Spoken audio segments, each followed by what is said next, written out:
नमस्कार फॅमिली. तर मी रीमा आणि माझ्या या चॅनलवर तुमचं खूप खूप मनापासून स्वागत करते. गुढीपाडव्याच्या निमित्ताने नववर्षाचं जे आगमन होणार आहे त्या निमित्ताने मी एक नवीन प्रयत्न करते आणि त्यासाठी तुमचा सपोर्टची गरज आहे. तर त्याच प्रयत्नातला पहिला पाऊल आज मी टाकत आहे. तर त्यामुळेच आज तुम्हाला एक नवीन रेसिपी मी तुम्हाला दाखवणार आहे. तर एकदम टेस्टी आणि हेल्दी अशी रेसिपी आणि झटपट होणारी रेसिपी आहे. तर आज ती कुठली रेसिपी आहे तर ते आता आपण बघणार आहोत. मी तुम्हाला प्रॉपर दाखवणार आहे की रेसिपी कशी बनवायची. तर या रेसिपीचं नाव आपण काय द्यायचं ते सुद्धा तुम्हीच सांगा, कारण ही रेसिपी मी स्वतः बनवलेली आहे. पण ह्या रेसिपीचं नाव मला सुचत नाहीये. तर ह्या रेसिपीसाठी नाव तुम्हीच सुचवा. तुम्हीच मला सांगा की ह्या रेसिपीला आपण काय नाव दिलं पाहिजे. तर चला रेसिपीला सुरुवात करूया. आपण ही जी रेसिपी बनवणार आहोत कॉर्नचे कटलेट. तर त्यासाठी आपल्याला लागणार आहे 1 वाटी कॉर्न. तर हा नॉर्मल कॉर्न आहे, बॉईल वगैरे केलेला नाहीये. फक्त मी मक्याचं कणीस आणलं आणि असे दाणे काढलेले आहेत. तर तुम्ही बघू शकता हे मक्याचे दाणे. त्यानंतर आपल्याला लागणार आहे कांदा. तर मी हा कांद्याचा पातीचा कांदा घेतलेला आहे. त्याबरोबर थोडीशी ही हिरवी कांद्याची पात पण घेतलेली आहे. तुमच्याकडे जर कांद्याची पात असेल तर तुम्ही घेऊ शकता. तुमच्याकडे जर कांद्याची पात नसेल तर तुम्ही नॉर्मल एक मोठ्या साईजचा कांदा कापून घेऊ शकता. त्यानंतर घेतलेला आहे टोमॅटो. तर हा मोठ्या साईजचा एकच टोमॅटो घेतलाय, बारीक चिरलेला आहे. कांदा आणि टोमॅटो आपल्याला बारीक चिरायचा आहे. त्यानंतर हिरवी मिरची घेतली आहे, 2 हिरव्या मिरच्या आहेत, ह्या बारीक चिरलेल्या आहेत. तुम्हाला तिखट किती आवडतं त्या हिशोबाने तुम्ही मिरची कमी जास्त करू शकता. मिरची आपण कमीच टाकायची, कारण आपण ह्याच्यासोबत लाल तिखट सुद्धा टाकणार आहोत. त्यामुळे मिरची आपण आपल्या हिशोबाने घ्यायची. त्यानंतर ही कोथिंबीर, ठीक आहे, बारीक चिरलेली कोथिंबीर आहे. त्यानंतर बाइंडिंगसाठी आपण घेणार आहोत हा उकडलेला बटाटा. तर उकडलेला बटाटा आहे हा, ह्याचं साल काढायचं आहे. तर मी आता तुम्हाला सांगेल कसं आपण ह्याची कृती काय आहे ते तुम्हाला दाखवते. त्यानंतर बेसन आणि तांदळाचं पीठ. तर हे बेसन आहे आणि हे तांदळाचं पीठ आहे. मला वाटतं कॅमेऱ्यात व्यवस्थित दिसत नाहीये, पण बेसन आणि तांदळाचं पीठ स्किप करून तुम्ही कॉर्नफ्लॉर किंवा ब्रेड क्रम्स घेऊ शकतात. आता माझ्याकडे ब्रेड क्रम्स नव्हता, त्यामुळे मी बेसन आणि तांदळाचं पीठ घेतलेलं आहे. हे एवढं आपल्याला लागणार नाहीये, 1-1 चमचाच लागणार आहे. तर आपण आता कृती बघूया.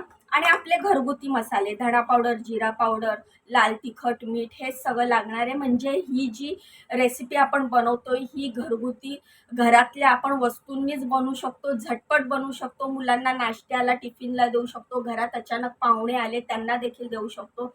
यासाठी तुम्हाला ह्याच्यासोबत वेगळं काही तुम्हाला चटणी वगैरे बनवायची गरज नाही. सॉस बरोबर ही डिश खाता येते. पुन्हा एकदा तुम्हाला सगळ्या मी इन्ग्रेडियंट्स दाखवते. ह्या सगळ्या वस्तू आपल्याला लागणार आहेत. यासोबतच आपले घरातले मसाले आपण ॲड करणार आहोत आणि बनवणार आहोत झटपट, टेस्टी आणि इझी रेसिपी. चला मग लगेचच रेसिपीला सुरुवात करूया. तर मी एक असं मोठं बाउल घेतलाय. तुम्ही मोठी परात वगैरे घेऊ शकता. त्यामध्ये सर्वात आधी आपण हे कॉर्न घालणार आहोत. हे कॉर्न जे आहे ते कॉर्न आपण घालणार आहोत. हे कॉर्न घातल्यानंतर यामध्ये आपण कांदा घालणार आहोत. जसं जसं लागेल ना वस्तू तशा तशा आपल्याला वस्तू ऍड करायच्या आहेत. असंच बसल्या बसल्या माझ्या मनात आलेलं की आपण अशी काहीतरी हेल्दी आणि टेस्टी रेसिपी बनवली पाहिजे. तसं तर माझी आधी कटलेट वगैरेची रेसिपी तुम्ही बघितलेली आहे. तर मी म्हटलं त्यामध्येच थोडीशी आपण काहीतरी हेल्दी बनवू शकतो का. तर त्यासाठी मी ही रेसिपी बनवायचं ठरवलं. ह्यामध्ये ना तुम्ही शिमला मिरची, गाजर, तुमच्या घरात ज्या ज्या असतील भाज्या अवेलेबल त्या भाज्या टाकू शकता. शिमला मिरची बारीक चिरून घ्यायची, गाजर असेल तर किसून घ्यायचं आणि अशा प्रकारे आपण सगळ्या घरी ज्या ज्या भाज्या असतील त्या टाकून आपण ही डिश अजूनच हेल्दी आणि टेस्टी बनवू शकतो. त्यानंतर मी हिरव्या मिरच्या घालते. हिरव्या मिरच्या मी सगळ्याच घालणार आहे, कारण आमच्या घरात खूप तिखट झणझणीत खाल्लं जातं, सर्वांना आवडतं. तर हे बघा मी मिरच्या सर्व घातलेल्या आहेत. त्यानंतर हा उकडलेला बटाटा. तर बघा मी एका बटाट्याचं साल काढलं आणि आता हा बटाटा मी स्मॅश करते हातानेच. आणि हा बटाटा स्मॅश करून मी ह्याच्यामध्ये ॲड करते. आपण हा जो बटाटा आहे हा सुद्धा ह्यामध्ये घालणार आहोत. तर हा जो मी नवीन प्रयत्न सुरू केला यामध्ये मला तुमच्या सोबतची गरज आहे, तुमच्या साथीची गरज आहे. तर प्लीज मला सपोर्ट करा, माझ्या प्रयत्नांना यश येऊ द्या. तर चला रेसिपीकडे वळूया. मस्त असं हाताने स्मॅश केलेलं आहे मी. माझ्याकडे काय स्मॅशर वगैरे नाहीये. बहुतेकांकडे चॉपर वगैरे, बहुतेक भाज्या वगैरे चॉपर असतात ते आजकाल मिळतात मार्केटमध्ये, ते असतात. पण मला जास्तीत जास्त गोष्टी हाताने करायला आवडतं, त्यामुळे मी अशा सगळ्या गोष्टींचा आहे ना जास्त वापर करत नाही. हे बेसन आहे. बेसनानंतर ना हे तांदळाचं पीठ आहे. बेसन आणि तांदळाचं पीठ 1-1 चमचा आपण टाकलेला आहे. आता आपण मसाले घालणार आहोत. ठीक आहे, तर हा माझा मसाल्याचा डबा आहे. तुमच्यासाठी नवीन नसेल, तुम्ही आधी सुद्धा बघितला असेल. तर सर्वात आधी आपण घालणार आहोत हळद. त्यानंतर आपण घालणार आहोत धणा पावडर. माझी धणा आणि जिरा पावडर मिक्स आहे. ठीक आहे, धणा आणि जिरा पावडर मी टाकते याच्यामध्ये. आणि त्यानंतर थोडासा गरम मसाला चवीसाठी.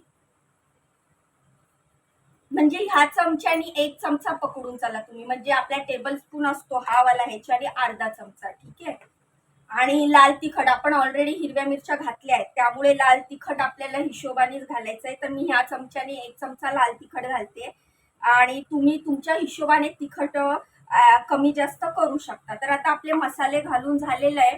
ह्याच्यामध्ये तुम्ही आमचूर किंवा लिंबाचा रस घालू शकता. मला ॲक्च्युली लिंबाचा रस, मला वाटलं घरात लिंबू आहे, लिंबाचा रस टाकता येईल, पण फ्रीजमध्ये बघितलं तर एवढा उन्हाळा आहे, लिंबू कुठे राहतो, मुलं थोडी ठेवतात. लिंबू असला की लगेच लेमन ज्यूस बनवून पिऊन घेतात. तर मी लिंबू आणला होता, पण लिंबू संपलाय. तर मग आता मी ह्याच्यात आमचूर, लेमन काहीच घालत नाहीये. तुम्ही नक्की घाला आमचूर किंवा लिंबाचा रस. आता आपण चवीनुसार मीठ घालतोय, आणि आता ही कोथिंबीर.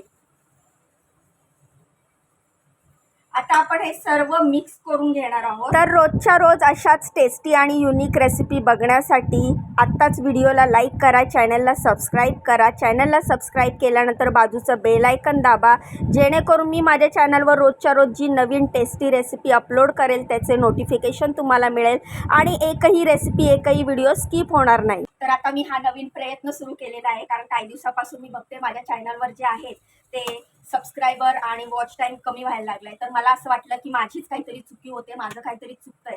मग मी अशा मताची आहे ना की आपलं काही चुकत असेल ना तर ती चूक आपण लगेचच दुरुस्त करायची. तर मग मी ती चूक दुरुस्त करण्यासाठी तुम्ही जे माझे सबस्क्रायबर आहेत, जे माझे फॉलोअर्स आहेत, ज्यांनी जेवढे मला कमेंट केले होते, तेवढ्या सगळ्यांचे कमेंट मी वाचले, आणि मग मी ते टॅली केलं, विचार केला की माझं नक्की काय चुकतंय. तर मला त्याच्यातनं असं कळलं की मला असं खूप कमेंट येत आहेत की रीमा रेसिपी टाकत जा, तू एवढा चांगला स्वयंपाक करते तर जरा रेसिपी पण टाकत जा, म्हणजे आम्हाला देखील तसं घरी बनवता येईल. तर मग त्यामुळे मी असा विचार केला की चला मग आपण आता रेसिपी टाकूया, आणि मग रेसिपीमुळे तुम्हाला देखील सोपं जाईल कुठल्या गोष्टी बनवायला. तर हा जो कांदा आपण ठेवला होता ना तो टाकून देऊया.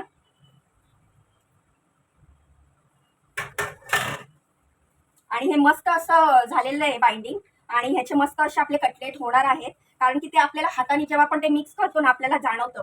पण तुम्ही जर ब्रेड क्रम्स वगैरे टाकला ना तर ते अजूनच क्रिस्पी आणि क्रंची होणार. बघताय ना रेसिपी, मग जाण्याआधी कमेंट करून रेसिपीचं नाव नक्की सुचवा. हा आहे बॅटर, आता आहे बघा. तुम्हाला जी साईज पाहिजे लहान मोठी तशा साईजची करू शकता. तर हे बघा, आणि ना ह्याच्यात आपण सगळं कच्चं घेतलेलं आहे, कॉर्न वगैरे सगळं. तर आपल्याला हे मंद आचेवर चांगलं क्रिस्पी होईपर्यंत आपल्याला हे शॅलो फ्राय करायचंय, डीप फ्राय करायचं नाहीये. तर हे बघा, हे असे कटलेट. ठीक आहे, आता तुम्हाला पुढची मी सगळ्या गोष्टी डायरेक्ट करून दाखवते. चला मग आता आपण ह्या गॅस चालू करूया आणि गॅसवर करायला सुरू करूया. आता मी गॅस पेटवते. तर तुम्ही पॅनवर पण करू शकता. तर मी हा तवा घेतलेला आहे, हा नॉनस्टिकचा तवा आहे, पण ह्याच्यावर पण चिटकतं. तर मला हे टेन्शन आलंय की हे चिकटायला नको. ह्यावर आता आपण तेल टाकूया. तुमच्याकडे जर छानपैकी नॉनस्टिक असेल किंवा पॅन असेल ज्याला चिकटत नसेल तर मग त्यावर तेल कमीच टाका. माझा हा पॅन बघा खूप खराब झाला आहे, त्याच्यावर मी मच्छी वगैरे फ्राय करून तो चिटकतं त्यावर, म्हणून मी तेल जास्त टाकलं आहे. तुम्ही तेलाचा वापर कमी करा. आता तवा आहे ना तापलेला आहे, त्यामुळे आपण काय करूया, गॅस बारीक करूया. ठीक आहे, म्हणजे काय होईल ना, हे थोडंसं आतून क्रिस्पी क्रंची होईल. असे एक एक करून हातावर असं गोळा करायचा, त्यानंतर हातावर असा चपटा करायचा आणि हे असे कटलेट आहे ना तव्यावर ठेवायचे. एक मस्त शेप द्यायचा. जर तुमच्याकडे कटलेट शेपर असेल, जसं की हार्टमध्ये असतो शेप, सर्कल असतो, स्क्वेअर असतो, तर त्या शेपरमध्ये सुद्धा तुम्ही हे कटलेट बनवू शकता. माझ्याकडे तसं काही शेपर वगैरे नाही आहे कटलेटचा, तर मी असा हातानेच गोळा करते आणि त्यानंतर त्याला थोडासा दाब देते आणि मग हे आपले कटलेट रेडी आहे. तर तुम्ही बघू शकता. तर हा लास्टचा जो आहे तो देखील आपण आता टाकणार आहोत तव्यावर. तर आता हे संपलेलं आहे. आता आपण काय करणार आहोत, हे बारीक गॅसवर चांगलं होऊ देणार. अधूनमधून व्हिडिओ फास्ट फॉरवर्ड केलाय, नाही तर व्हिडिओ खूप मोठा झाला असता. ते होईपर्यंत दुसरी कामं आवरून घेऊया. आपल्या बायकांचं असंच असतं ना, एक काम होईपर्यंत हातात आपलं दुसरं काम चालू असतं. आपण असं शांत बसत नसतो. मग किचनवरचा पसारा उचलला असू दे, किचनवर सगळं व्यवस्थित ठेवणं असू दे, तर ही सगळी कामं आपली चालू असतात. आता बघा, जसं की आता हे जे माझं सामान राहिलेलं आहे, जे आपण वापरलेलं नाहीये, जसं की बेसन, हे मी परत काढून ठेवतेय. कधी कधी काय होतं, गॅसवर आपण स्वयंपाकाचं बनवायला ठेवतो आणि तोपर्यंत भांडी वगैरे आवरून घेतो. तर माझंही तसंच आहे. आणि तरी मला खूप कमेंट येतात की रीमा, एवढं पटापट तुझं सगळं काम कसं होतं. ते असंच होतं. तर इकडे कटलेट होईपर्यंत जे सामान मी काढलं होतं कटलेटसाठी, जे उरलेलं सामान आहे ते मी व्यवस्थित ठेवते. बटाटे उकडलेले आहेत, तर मी हे एक्स्ट्रा बटाटे उकडलेत, कारण तुम्हाला ह्याची पण मला एक रेसिपी दाखवायची आहे. आलू के पराठे. आता काय, आलूचे पराठे काय तुम्हाला सर्वांनाच येतात बरोबर. ते तुम्ही बोला की काय रीमा, आलूचे पराठे काय दाखवते, आम्हाला सर्वांना माहिती, आम्हाला सर्वांना येतात. पण मी अशा प्रकारचे आलूचे पराठे दाखवणार आहे की जे पराठे, ज्यांनी कधी पराठे लाटताच येत नसतील त्यांना सुद्धा येते. एवढ्या सोप्या पद्धतीचे आलू पराठे दाखवणार आहे. तर ती पण रेसिपी जर बघायचं असेल तर लगेचच आत्ताच चॅनलला सबस्क्राईब करा, ह्या व्हिडिओला लाईक करा. आता आपण हे ताट काढूया. पूर्ण घरामध्ये एवढा खमंग असा वास पसरलेला आहे, मस्त सुगंध पसरलेला आहे, मस्त वास येतोय. आणि या सुगंधामुळेच असं झालंय की कधी खाते आणि कधी टेस्ट करते असं वाटतंय. नशीब तेवढ्यासाठी मी जरासं जास्त तेल टाकला. तुम्हाला एवढं तेल टाकायची गरज नाही, कारण की माझा हा तवा जो आहे ना डोस्याचा, तो खराब झालाय मच्छी तळून तळून. म्हणून मी तेल जास्त टाकलंय. तर तुम्ही एवढं टाकायची गरज नाहीये. आपल्याला नॉनस्टिक वर कमीच तेल लागतं. तर बघा किती मस्त रंग आलेला आहे, दिसतंय तुम्हाला. आणि अजिबात असे, एवढा माझा तवा खराब झालाय तरी चिकटले वगैरे नाहीये. म्हणजे मधून आहे ना तो वर आलाय, मधून वर आलाय आणि साईडनी तो खाली गेला, असं काहीतरी झालंय त्याचं. पुन्हा झाकण ठेवूया. काय मग तुम्ही तयार आहात ना रोज अशाच नवनवीन रेसिपी बघण्यासाठी? तर दुपारी 1:30 ते 3 मध्ये मी रोज एक व्हिडिओ रेसिपीचा अपलोड करणार आहे माझ्या चॅनलवर. सुरुवात करणार आहे आज गुढीपाडव्यापासून. खूप सॉफ्ट झाले. फायनली आपले हे कॉर्न कटलेट तयार आहेत. तर हे बघा, तर हे कॉर्न कटलेट तुम्ही सॉस आणि मेयोनीज सोबत खावा, खूप टेस्टी लागतात. तर हे बघा,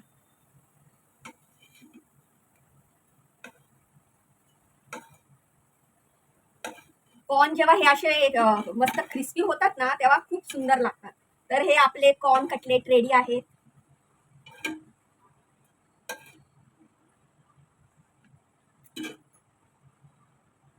कशी वाटली रेसिपी कमेंट करून नक्की सांगा.